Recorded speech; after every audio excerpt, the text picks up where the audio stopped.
자, 우리 지난주부터 함께 살펴봤던 길 잃은 양, 이 길 잃은 양이 누구냐라고 하는 것을 살펴봤죠. 길 잃은 양은 죄로 인하여 목자가 없이 방황하고 있는 모든 인생들을 다 이야기하는 것입니다. 그래서 이 길 잃은 양은 교회 바깥에도 있고요, 심지어 교회 안에도 있어요.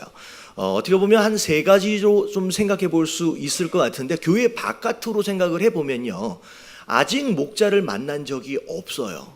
어떻게 보면 이제 불신자들이라고 얘기할 수도 있을 것 같은데, 아직 목자를 만나본 적이 없는 그냥 방황하고 있는 양, 어쩌면 이 양이 이제 길 잃은 양의 첫 번째 내용일 것 같습니다. 자, 그리고 사실 목자가 있었었는데 목자를 떠난 거예요. 교회를 떠난 거예요. 그래서 지금은 목자가 없이 혼자 방황하고 있는, 이제 소위 이제 방학 중에 있는 어떤 그런 이제 양들을 이야기한다라고 생각해 볼 수 있습니다. 자, 그리고 심지어 잃어버린 양은 교회 밖에만 있는 게 아니에요. 어디도 있을 수 있다. 네, 교회 안에도 있을 수 있다요. 그래서 목자가 계심에도 불구하고 목자 말을 잘 안 들어. 그리고 오히려 자꾸 목자로 하여금 내가 여기를 가고 싶어요, 내가 저기를 가고 싶어요 라고 스스로 목자 되어져서 목자를 끌고 다니려고 하는 이런 사람들, 이런 종류의 사람들도 어찌 보면 길을 잃어버린 양들 가운데 하나일 수 있다는 거죠. 자, 그래서 이 길 잃어버린 양이 누구냐라고 하는 것을 전제로, 이 오늘 말씀이 뭐냐면 이 양들을 향한 하나님의 마음, 하나님의 사랑이 어떤 것이었는지를 오늘 말씀을 통하여 정리를 하도록 하겠습니다. 자, 그래서 오늘 말씀의 주제가 그 길 잃은 양을 향한 누구의 사랑? 하나님의 사랑입니다. 자, 첫 번째 하나님께서 우리에게 허락하시는 메시지, 무엇이냐? 1번 같이 한번 읽어보도록 합니다. 시작. 그가 먼저 우리를 찾아오셨습니다. 여러분, 그가 먼저 우리를 찾아오셨어요. 오늘 말씀에 보면 12절부터 시작되어지는 걸 보면 양이 길을 잃어버렸는데 양이 목자를 찾았던 것이 아니에요. 목자가 양을 찾아서 나아가셨어요. 여러분, 우리 인생이 그래요. 사실은 잃어버린 양은 자기가 길을 잃었는지 알까요? 모를까요? 여러분, 몰라요. 많은 길 잃어버린 양들은 자기 스스로 내가 지금 길을 잃어버렸는지를 모르고 살아가는 양들이 많다는 거예요.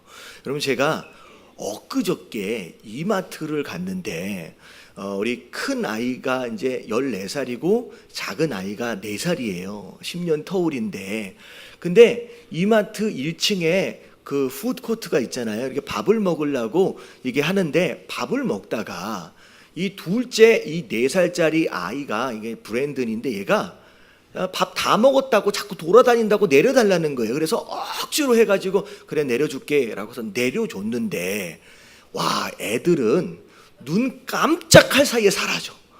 정말로 계속 보고 있었거든요. 그냥 한 2, 3초 지나나 사라져버린 거예요. 그래서 요 근처에 있겠지 하고 생각해서 에밀리 큰애하고 저하고 나서가지고 애를 찾는데, 아니 그 몇 초 사이에 애가 사라져버린 거예요. 그래서 저 끝까지 아무리 찾아도 없는 거예요. 근데 나중에 어디서 찾았느냐, 한 1, 2분 안에 찾기는 했는데, 얘가 어디가 있었냐면요, 이마트 안에 들어가면 장난감 코너 있잖아요. 거기 얘가 요즘에 공룡 메카드에 꽂혀가지고 메카드 있는데 가가지고 서가지고 막 앉아서 이러고 보고 있는 거예요. 얘는 지금 길을 잃어버렸어요. 엄마 아빠가 없어요 지금. 근데 얘는 자기 스스로 길을 잃어버렸는 줄 알아요, 몰라요? 그냥 여기에 꽂혀가지고 여기에 신나 있는 거예요. 다만 누구만 애 같아요? 찾는 부모만 애 같다는 거예요. 근데 사실 이 모습이 성경 안에 나와 있는 잃어버린 양의 모습이고요, 우리의 인생의 모습이에요. 우리가 길을 잃어버렸어요. 지난주에 뭐라 그랬어요? 잃어버리면 방황하다 고생하다 끝나지 않아요. 누가 덤빈다 그랬어요? 사단 마귀가 우는 사자처럼 지금 노리고 있는데, 잃어버린 양은 자기가 길을 잃어버렸는지도 모르고 있을 뿐만 아니라 곧 있으면 닥치게 될 위험한 순간들에 대하여 전혀 모르고 있는 거예요. 지금 아빠랑 엄마랑 못 찾으면 얘가 지금 어떻게 되는지 얘는 모르는 거예요. 누구만 알아요. 지금 찾고 있는 부모만 알고 양을 찾고 있는 이 목자만 아는 거예요. 그래서 성경을 잘 들여다보면 양은 목자를 안 찾아요. 누가 누굴 찾아요? 목자가 양을 찾는 거예요. 목자가 양을 찾는 거예요. 왜냐하면 가만히 내버려두면 큰일 나니까. 여러분 성경 안을 잘 보세요.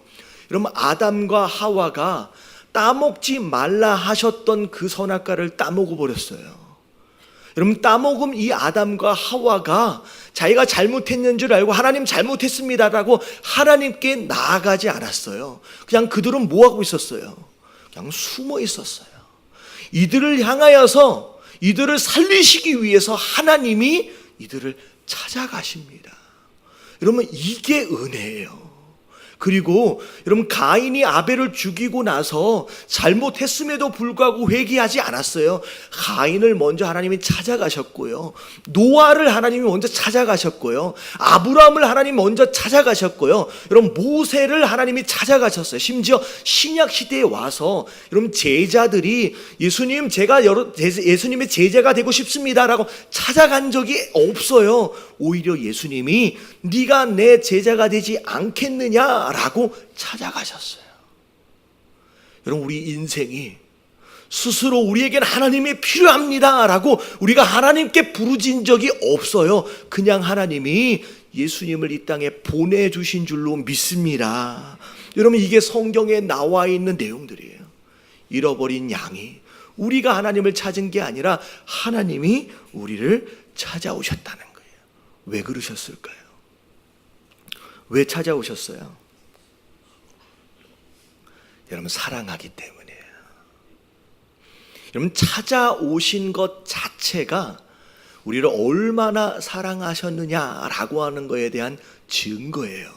그래서 여러분 세상의 다른 종교와 우리가 믿고 있는 이 신앙, 우리 하나님과의 가장 큰 차이는 뭐냐면, 여러분 세상의 다른 종교는 인간이 누굴 찾아요? 여러분 신을 찾아요. 인간이 스스로 신에게 나아가려고 애를 쓰는 거예요. 근데 기독교는요, 우리가 하나님을 찾는 게 아니라 하나님이 먼저 우리를 찾아오신 거예요. 여러분 깨달아지시길 주님의 이름으로 축원합니다. 여러분 우리가 하나님을 찾아서 우리가 이 자리에 있는 게 아니에요. 잘 생각해 보세요. 먼저 그분이 우리를 찾아와 주셨어요. 여러분 그것으로 말미암아 우리가 이 자리에 있게 되어진 줄로 믿습니다. 그래서 세상의 다른 종교는 그런 거예요.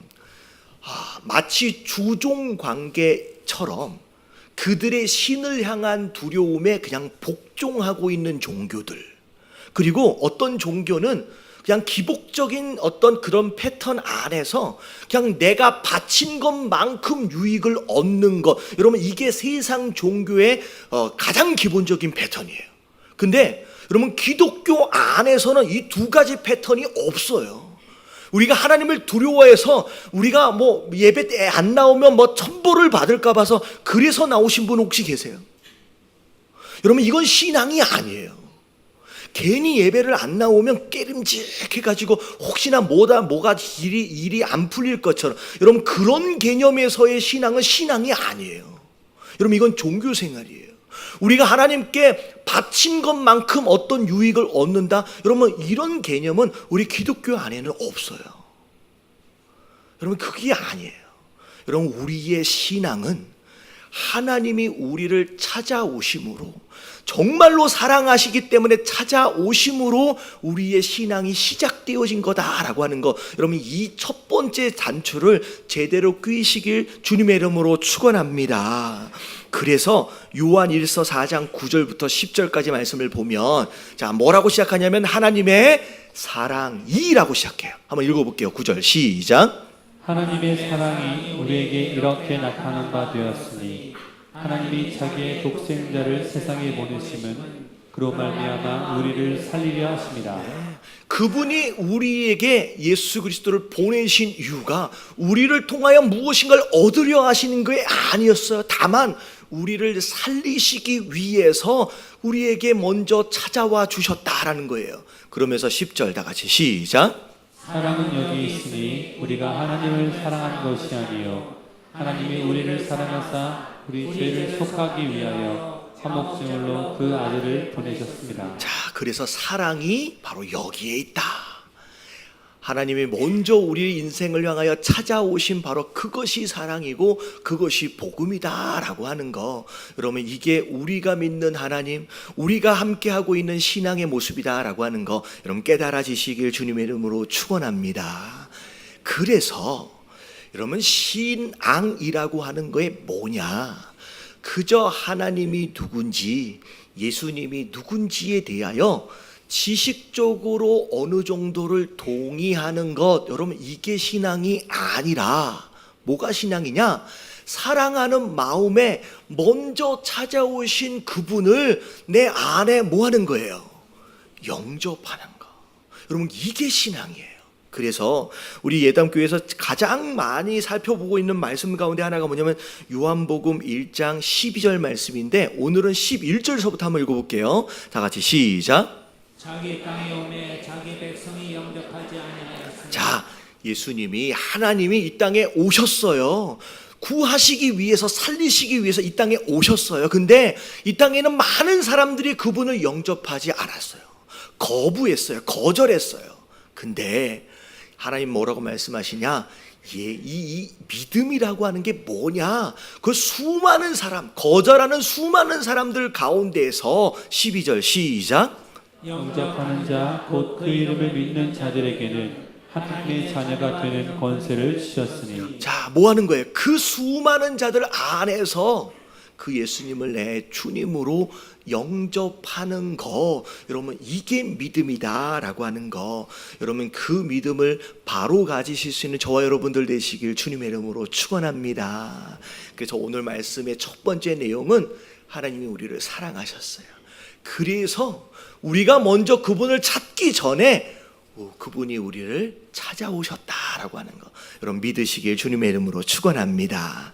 자, 두 번째 이야기입니다. 자, 다 같이 한번 읽어볼게요. 시작. 계산하지 않고 찾아오셨습니다. 여러분 찾아오실 때 여러분 계산하지 않고 찾아오셨어요. 저는 이 12절 말씀을 읽고서 되게 이해가 안 가는 거예요. 자, 보세요. 이 목자가 원래 양이 몇 마리가 있었어요? 여러분 100마리가 있었어요. 근데 그 중에 한 마리를 잃어버렸어요. 근데 그 한 마리를 찾기 위해서 99마리를 여러분 집에다가 데려다 두고 온 게 아니에요. 어디다 뒀어요 지금 보니까? 여러분 그 자리에 그대로 내버려다 두고 그 한 마리를 찾기 위해 나가는 거예요. 여러분 한 마리가 귀해요? 99마리가 귀해요? 여러분 이게 산수거든요. 근데 이 목자의 행동을 보면 전혀 논리적이지도 않고요, 전혀 계산적이지도 않아요. 여러분 이런 모습을 보면서 아니 나머지 남아있는 9마리는 어쩌고 이런 생각이 들거든요. 근데 여러분 이게 말이 안 되는, 논리적이지 않는 이 목자의 행동, 어떻게 보면 바보 같은 행동, 사실 뭐 때문에 이런 행동이 나올 수밖에 없었느냐? 그 한 마리를 향한 어떤 마음이에요? 여러분 사랑하는 마음. 여러분 이게 사랑하면요 여러분 바보가 돼요. 여러분 사랑하면요 계산이 안 돼요. 여러분 이게 사랑하는 것에 대한 뭐라 그럴까요? 증거예요. 제가 99년도에 제가 유학을 갔을 때 저는 어렸을 때부터 이게 강아지를 한 마리를 키우고 싶었어요. 근데 강아지를 키울 수 있는 기회가 없었는데 제가 이제 혼자 유학을 가다 보니까 이제 내 맘대로 이제 할 수 있잖아요. 엄마 아빠한테 허락 안 받아도 되니까. 그래서 이제 꿈에도 소원 이 강아지 한 마리를 키워봐야 되겠다라고 마음을 먹고 이제 애견샵 같은 데를 갔어요. 강아지를 한 마리를 살려고 갔는데 와, 강아지 이 한 마리가 거의 1,000불인 거야. 좀 비싼 어떤 종류는 한 2,000불 정도 되는 거예요. 너무 비싸니까 이게 만만하게 살 수 있는 상황이 아닌 거예요. 그래서 강아지를 못 사겠구나라고 포기해야 하는가라고 하는 마음을 먹을 때쯤 옆에를 보니까 고양이가 있는 거예요. 이게 꿩 대신 닭이라고 하면 이게 고양이가 지금 기분 나빠할 것 같은데, 그럼 고양이는 고양이는 20불이면 사는 거예요. 그래서 강아지는 안 되겠고 고양이라도 키워야 되겠다라고 해서 고양이 한 마리를 샀는데, 그럼 고양이는 20불인데 고양이를 키우기 위해서 필요한 게 한 100불 들어갔어요. 그래가지고 일단은 사가지고 와서 집에서 키우는데, 그럼 고양이는 이게 한 주먹만 할 때 사가지고 왔어요. 근데 이게 너무 이쁘니까 가지고 놀다가 침대에서 떨어뜨렸어, 제가. 근데 이게 고양이는 웬만하면 안 다치거든요. 근데 이게 새끼라서 그런지 다쳤어요. 그래서 이 새끼 고양이가 쩔뚝쩔뚝 거리는 거예요. 너무 마음이 그렇잖아요. 그래서 나 난생 처음 이 고양이도 처음 키워보는데 얘를 데리고 동물병원에 간 거예요. 여러분, 뼈가 다치면 뭘 찍어야 돼요? 엑스레이를 찍어요. 얘를 엑스레이를 지금 찍어야 되는 거예요. 그래서 저한테 의사가 물어보는 게 뭐냐면 보험이 있냐. 아니 무슨 이제 사가지고 온 20불짜리 고양이한테 이게 보험은 웬 보험. 근데 보험이 없으면 이 전체 치료비가 100불이 넘어간다는 거예요. 근데 순간적으로, 잠깐 순간적이에요. 저를 이상한 눈으로 쳐다보지 마요. 순간적으로 제가 이걸 얼마에 샀어요? 지금 얘를 고치려고 얼마가 들어가야 돼요? 100불. 여러분 100불이면 얘 같은 애 몇 명 사요? 몇 마리 사요? 잠깐 이런 생각이 드는 거예요. 순간적으로 5마리를 살 수 있는데 이 100불로 20불짜리를 고치는 게 말이 안 되는 거예요. 여러분 계산으로 논리적이지 않는 거예요. 근데 제가 얘를 고쳤을까요? 아니면 새로 샀을까요? 100불이 넘게 들어서 고쳤어요. 왜 고쳤을까요? 여러분 일단은 살아있는 생명이고 일단은 얘를 사랑하기 때문이에요. 여러분 이건 물건이 아니잖아요. 여러분 잘 생각해 보세요. 창조주 하나님이에요. 여러분 새로 만드는 게 편할까요? 아니면 고치는 게 편할까요? 근데 고치셨어요. 어떤 대가를 지불하고 고치셨는지 아시죠? 그분이 스스로 그 모든 대가를 다 지불하셔서 생명의 대가를 다 지불하셔서 고치셨어요. 여러분 이거는 정말로 논리적이지도 않고요, 계산적이지도 않아요. 그럼에도 불구하고 그 희생을 감수하시면서 고치신 이유가 뭐냐면 우리를 물건으로 생각하신 게 아니에요. 우리를 사랑하는 자녀로 생각하셨기 때문에. 여러분 깨달아지시길 주님의 이름으로 축원합니다. 여러분 우리는요 그 대가를 지불해서 고침을 받은 자예요. 여러분 우리 스스로 나 같은 것이라고 얘기하지 마세요. 얼마나 큰 가치를 희생하셔 고친 존재냐라고 하는 것을 안다라고 한다면 우리가 얼마나 소중한 존재이고 우리가 그냥 대충 아무렇게나 살아도 되는 존재가 아니다라고 하는 것 여러분 깨달아지시길 주님의 이름으로 축원합니다. 그래서 어떤 저자는 우리가 얼마짜리냐라고 이야기할 때 우리가 얼마짜리래요? 여러분 예수님이다라고 하는 대가를 지불하여 사셨기 때문에 예수님짜리래요. 여러분 하나님의 가치가 있는 게 우리의 가치다라고 하는 거 여러분 깨달으시는 가운데 절대 스스로를 세상적인 기준을 가지고 폄하하지 마시고 그 누구도 그렇게 판단하고 정죄하지 마시게 되길 주님의 이름으로 축원합니다. 옆에 계신 분들에게 인사 좀 해주세요. 당신은 정말로 소중한 사람입니다. 그래서 여러분 빌립보서 2장 6절부터 8절까지를 보면 여러분 하나님이 우리를 고치시기 위해서 어떤 대가를 지불하셨는지가 나와요. 한번 읽어볼게요. 시작. 그는 근본 하나님의 본체시나 하나님과 동등됨을 취할 것으로 여기지 아니하시고 오히려 자기를 비워 종의 형체를 가지사 사람들과 같이 되셨고 사람의 모양으로 나타나사 자기를 낮추시고 죽기까지 복종하셨으니 곧 십자가에 죽으심이라. 여러분, 예수님은 하나님이에요. 하나님의 본체다라는 것은 하나님이세요. 스스로 하나님 되어지심을 포기하셨어요. 희생하신 거예요. 심지어 이 땅에 인간의 몸을 입고 내려오셨어요. 근데 이 땅에서 대접받으신 게 아니에요. 오히려 그분이 스스로 만든 피조물의 손에 의해서 십자가에 못 박혀 돌아가셨어요. 여러분, 이게 우리를 살리시기 위해서 치르신 그분의 희생이고 우리가 그런 가치가 있다라고 하는 거. 여러분, 스스로의 가치를 여러분 깨달으시고 여러분 그 가치에 합당한 삶을 여러분 살아낼 수 있는 저와 여러분들 되시길 주님의 이름으로 축원합니다. 여러분, 사실 이 부분이 우리 아까 아침에 이야기했던 종교와 신앙과의 가장 큰 또 다른 두 번째 이유예요. 차이예요. 여러분, 그 어떤 종교, 그 어떤 신도 우리를 살리기 위해서 대신 죽어진 신은 없어요. 누구뿐이에요? 여러분, 우리 하나님뿐이에요. 여러분, 석가가 우리를 살리기 위해서 대신 죽어준 적이 없어요. 여러분, 그 어떤 존재도 스스로 우리를 살리기 위해서 죽어준 신이 없다라고 하는 거. 여러분, 오직 예수 그리스도 우리 하나님만 그 대가를 치르셨다라고 하는 걸 깨달으시길 주님의 이름으로 축원합니다. 자, 세 번째입니다. 자, 같이 한번 읽어볼게요. 3번 시작.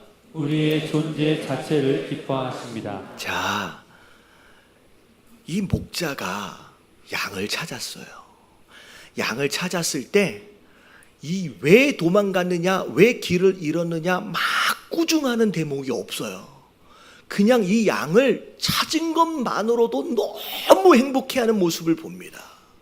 근데 이 장면을 보면 여러분들 옛날에 보면 이런 성화를 보신 적이 있을 것 같아요. 이게 목자 대신 예수 그리스도예요. 잃어버린 양, 자기는 뭐 했는지 모르겠는데 더 멍하니 지금 업혀오는데 잃어버린 양을 찾아가지고 돌아오는데 다시 또 도망 못 가게 하려고 어깨에다 딱 메고서 이렇게 오는 거예요. 여러분, 이 장면을 보면서 여러분, 이게 그 뭐예요? 시골에서 소나 염소나 가축을 길러보신 분은 이게 말이 안 돼. 여러분, 양 하면 하얘가지고 너무 이쁘고 너무 순결해 보일 것 같죠? 여러분, 양 키우는 거 혹시 보신 적 혹시 있으세요? 한 명도 없는 것 같은데, 여러분, 양을 제가 키우는 걸 봤어요. 제가 미국에 있을 때 그 인디안 선교를 갔을 때 인디안들이 양을 키우거든요. 근데 여러분, 양은요 굉장히 하얗고 순결해 보이고 하고는 굉장히 거리가 멉니다. 여러분, 가까이 가면 냄새 때문에 가까이 접근을 못 하고요. 여러분, 등 쪽은 좀 나아요. 여러분, 이 밑에는 온갖 오물, 자기가 싼 똥과 오줌이 범벅이 되어져서 여러분 이 밑에 또리는요 여러분 말로 형용할 수 없을 정도로 더러운 상태예요. 여러분, 길을 잃어버린 양이 깨끗하게 여러분 정돈하고 살지 않았을 거라는 거예요. 온갖 오물로 더러워진 이 양을 어떻게 하고 있어요? 지금 짊어지고 있어요. 여러분, 냄새나서 이건 불가능한 일인데 이 목자가 얼마나 이 찾은 것 자체로만도 기뻤으면 그걸 짊어지는 거예요. 여러분, 이게 사랑이기 때문에 가능한 줄로 믿습니다. 여러분, 이게 하나님의 사랑이에요. 여러분, 하나님이 여러분들을 향하여서, 우리를 향하여서 너 깨끗하게 씻고 와야 내가 안아줄게 라고 말씀하시지 않았어요.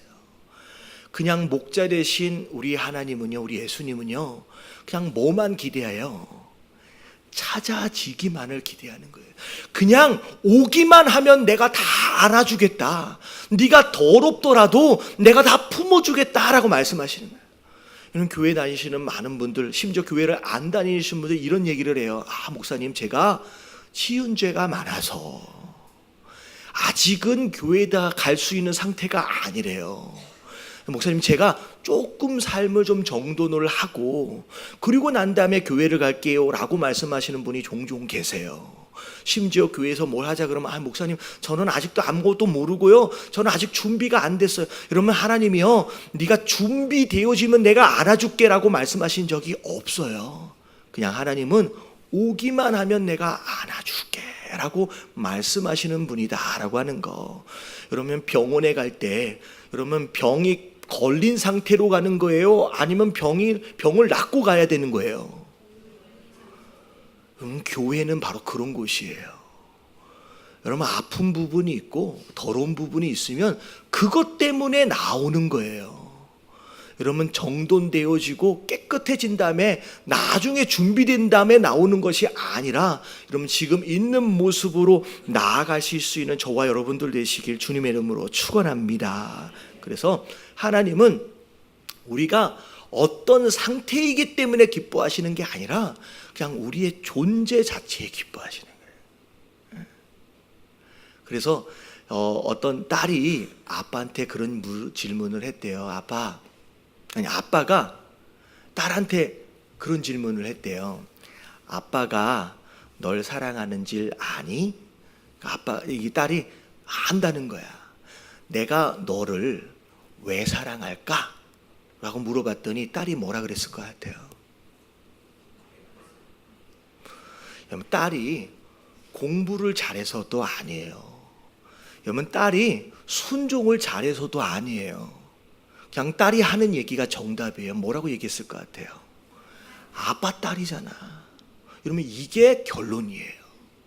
하나님이 우리를 사랑하시고 기뻐하시는 건 우리가 뭘 잘해서도 아니고요. 우리가 무슨 봉사를 해서도 아니에요. 우리가 뭐 헌금을 해서도 아니고 그냥 하나님은 우리를 왜 사랑하세요? 그냥 그분의 자녀이기 때문에. 그래서 자녀를 향하신 하나님의 마음, 여러분 그냥 어떤 상태든 상관하지 마시고 그냥 하나님께 나아가시게 되길 주님의 이름으로 축원합니다. 그래서 스바냐 3장 17절 하나님 우리를 기뻐하시는 모습을 이렇게 설명하고 있어요. 한번 읽어볼게요. 시작. 너희 하나님 여호와가 너희 가운데 계시니 그는 구원을 베푸실 전능자이시라. 그가 너로 말미암아 기쁨을 이기지 못하시며 너를 잠잠히 사랑하시며 너로 말미암아 즐거이 부르며 기뻐하시리라. 네, 하나님이 우리를 얼마나 기뻐하시느냐면 그 기쁨을 이기질 못한대요. 견디질 못한대요. 그래서 제가 그 둘째가 태어났을 때 이게 자라다 보니까 볼이 이게 통통하잖아요. 너무 이쁘잖아요. 너무 이쁜데 너무 이쁘면 제가 어렸을 때도 약간 그런 기억이 나요. 제가 어렸을 때 아버지가 저를 이렇게 안아주시면서 꼭 아빠가 하는 짓궂은 장난 뭐예요? 이게 수염이 나 깎아서 까끌까끌하잖아요. 그걸 막 일부러 막 비비시면서 근데 저는 되게 막 싫은데 근데 그 기분은 되게 좋은. 근데 제가 이 둘째 아이를 안고서 막 수염을 비비는데 너무 이쁘니까 그러니까 막 싫어하는 그 모습 자체도 너무 이뻐가지고 제가 깨물어 줬어요. 근데 실제로 볼을 깨물어 가지고 뻘겋게 자국이 남아서 막 울더라고. 근데 저는 그 생각에 분뜻 나면서 하나님이 우리를 얼마나 기뻐하시고 사랑하는지 그 기쁨을 이기질 못한대요. 할렐루야. 여러분 믿으시길 주님의 이름으로 축원합니다. 예. 그리고 심지어 우리를 향하여 노래를 부르신대요. 즐거이 부르며 기뻐하시니라 라고 얘기하는 거예요. 자, 마지막으로 우리 요한복음 3장 16절 요 말씀 한번 읽어볼게요. 다 같이 시작. 하나님이 세상을 이처럼 사랑하사 독생자를 주셨으니 이는 그를 믿는 자마다 멸망하지 않고 영생을 얻게 하려 하심이라. 예, 저는 이 말씀을 오랫동안 묵상하는데 여러분 누구나 아는 말씀이에요. 심지어 많은 분들이 외우고 있어요. 근데 독생자를 보내시기까지 사랑하신 그 하나님. 근데 이 말씀을 쭉 읽어 내려가면서 하나님이 누굴 사랑하셨대요? 저는 이 말씀을 읽으면서 이상한 거예요. 하나님이 사람을 이처럼 사랑하사라고 말씀하지 않고 하나님이 인생을 이처럼 사랑하사라고 말씀하시지 않고 뭐라고 말씀하셨어요? 세상을. 왜 세상이라고 이야기하셨을까라고 궁금증이 생겨요. 근데 여러분 이거는 이제 신학적인 개념 안에서의 설명이 아니고 제가 믿음 안에서 갖게 된 감동입니다. 제가 하나님 어떤 감동을 주셨느냐, 여러분 이런 거예요. 내가 누군가 사랑하는 사람이 있어요. 근데 그 사랑하는 사람을 만약에 어떤 이유에 의해서 잃어버렸다라고 생각해 보세요. 정말로 하늘의 별도 따다 줄 수 있을 만큼의 마음, 정말 그렇게 사랑했는데 그 사람이 갑자기 어느 순간 떠나버렸어요.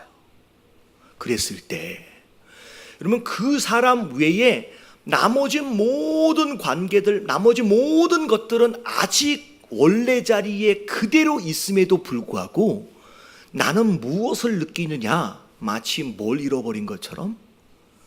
세상을 잃어버린 것처럼의 느낌이라. 하나님이 우리를 얼마나 사랑하셨느냐? 그럼 모든 피조물들이 원래 그 자리에 그대로 있었어요. 다만 누구만 떠난 거예요? 인간만 떠난 거예요. 근데 하나님은 그 인간 하나가 떠나는 그때 그 아픔이 뭘로 느껴지냐면 내가 만든 이 모든 것들이 다 잃어버린, 이 모든 것들이 다 떠나가 버린 그 느낌. 그래서 하나님 보시기에 우리의 인생은 그냥 인간이 아니라 그냥 뭐예요? 그분의 세상의 전부예요. 그러면 이게 하나님의 마음이에요. 그분에게 있어서 우리가 세상인 거예요. 심지어 여러분 잘 생각해 보세요. 우리 엄마 아빠들 많은데 애가 태어나기 전에 애가 있어야 할 방을 준비해요. 애가 자야 할 침대도 준비해요. 덮고 잘 이불도 준비하고요. 입고 있어야 할 옷도 준비하고요. 애가 태어나기 전에 이 모든 것들을 다 준비해요. 신발도 준비하고 아직 태어나기 전에. 그리고 나서 아이가 딱 나오면 그때 이것을 다 누리도록 하기 위해서 막 기대감을 가지고 준비해요. 여러분 하나님의 창조하심을 보면 어쩌다가 인간이 마지막에 만들어진 게 아니에요. 잘 들여다보세요. 이 인간 사랑의 관계 안에서 함께 교제하고 함께 이 세상을 살아갈 이 인간을 위해서 빛도 만드시고요. 궁창도 만드시고요. 바다도 만드시고요. 해달 별도 만드시고요. 물고기도 만드시고 모든 것을 마치 아이를 위하여 준비한 것처럼 다 만드신 거예요. 근데 자 보세요. 다 만들어 놓고 애가 없으면 어떻게 돼요? 여러분 지금 준비한 게 아무런 의미가 없는 거예요. 여러분 하나님이 그 마음인 거예요. 내가 얘를 위해서 이 모든 것을 다 준비했는데 얘가 지금 떠나버린 거예요. 하나님은 남겨져 있는 이 모든 세상이 지금 의미가 없어져 버리셨어요. 여러분 그게 우리가 인간이 죄를 짓고 나서 하나님이 느끼시는 감정이에요. 여러분 내가 하나님의 전부다라고 하는 거 여러분 깨달아지시길 주님의 이름으로 축원합니다. 여러분 우리가 얼마나 가치 있는 존재인지를 오늘 말씀을 통하여 다시 한번 돌아보시고 여러분 일이 좀 안 된다 하여 내가 가치 없는 사람이 아니에요.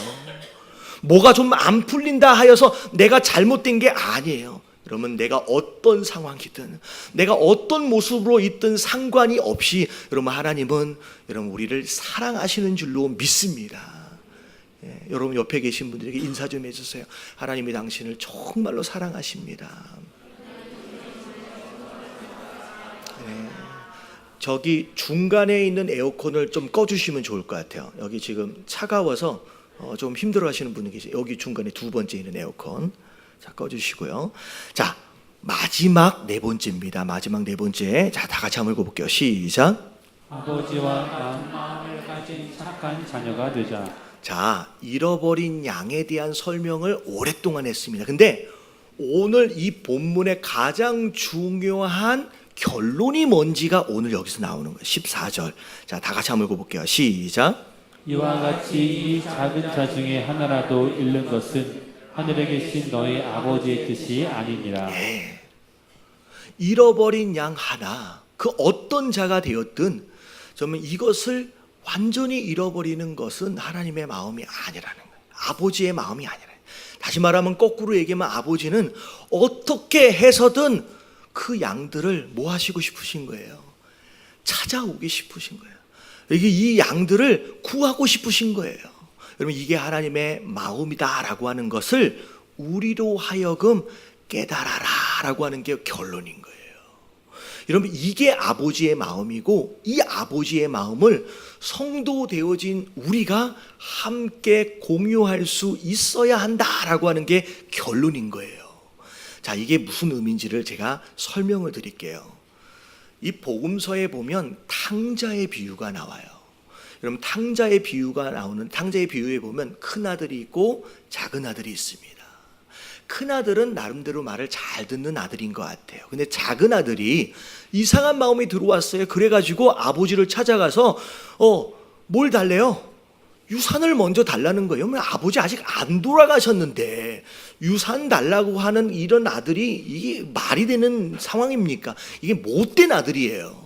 유산 달라 그래서 먼저 받아냅니다. 그리고 나서 이 유산들을 어떻게 해요? 아주 헐값에 급하게 팔아치워버리고 돈을 가지고 아버지의 집을 나가버려요. 이웃나라에 가버려요. 그러고 나서 허랑방탕하게 다 써버리고 아무렇게나 살다가 나중에 뭘 깨닫느냐? 와, 이게 아니다.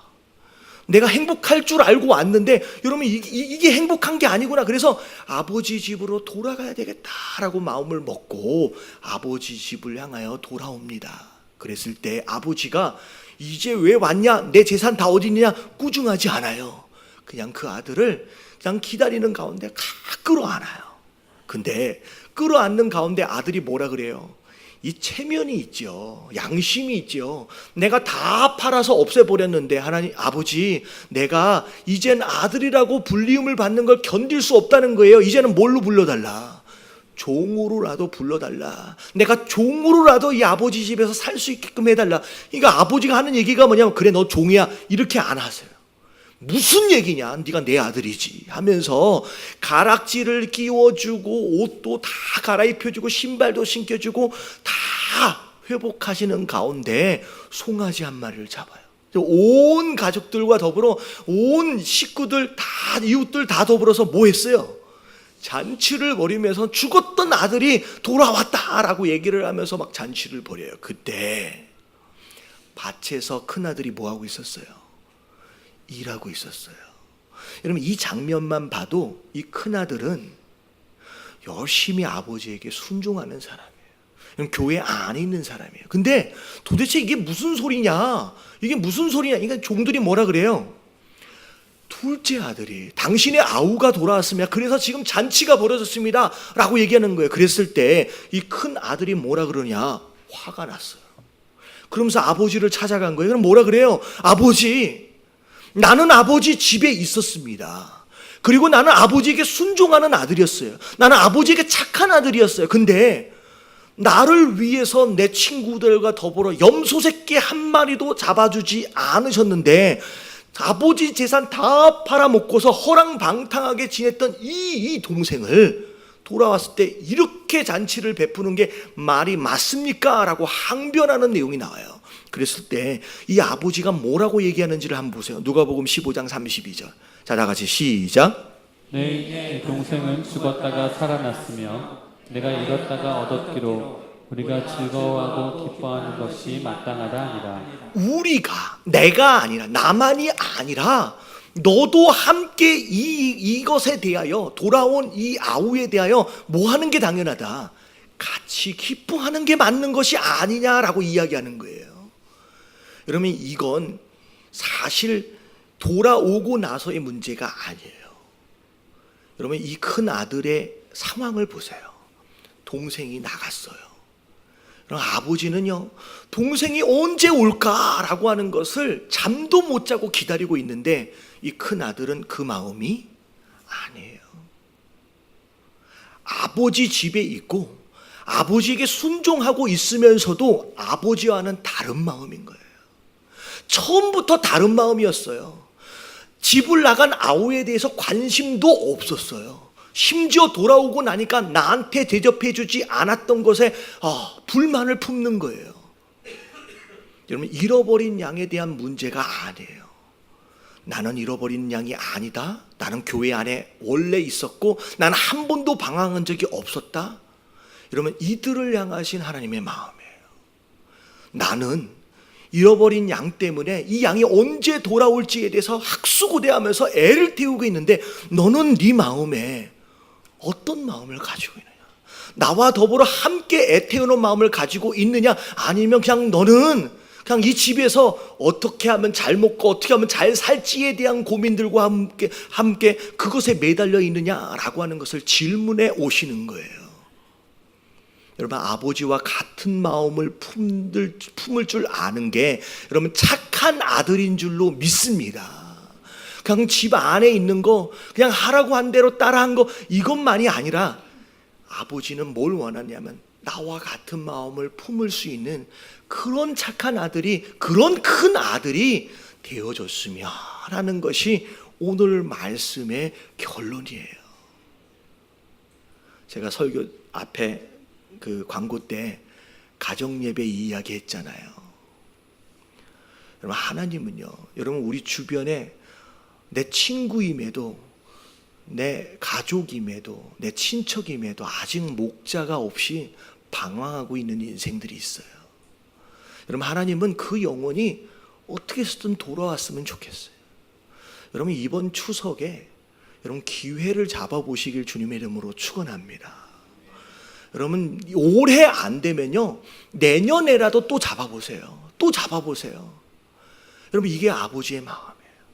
언젠가 믿겠지가 아니라 오늘 말씀에 보면 아버지의 마음은 잃어버린 양은 자기가 잃어버린 줄 모른다 그랬잖아요.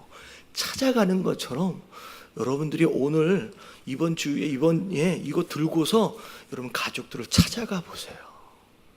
그래서 여러분 아버지의 마음을 가지고 그들을 구원하시는데 그들이 구원받는데 여러분 쓰임받는 저와 여러분들 되시길 주님의 이름으로 축원합니다. 그리고 하나님이 우리를 살리시기 위해서 계산하지 않고 다 쏟아 부어 주셨잖아요. 여러분, 거꾸로 우리가 하나님께 오히려 계산하는 경우들이 있고 헌신하고 누군가를 구할 때 또 계산하거든요. 여러분, 계산하는 걸 내려놓고 내가 계산 없이 받은 것처럼 우리도 계산 없이 섬길 수 있는 저와 여러분들 되시길 주님의 이름으로 축원합니다. 그리고 돌아올 때 기뻐하세요. 잃어버린 양을 위하여 같은 마음을 품고 함께 기뻐할 수 있는 사람이 되었으면 좋겠습니다.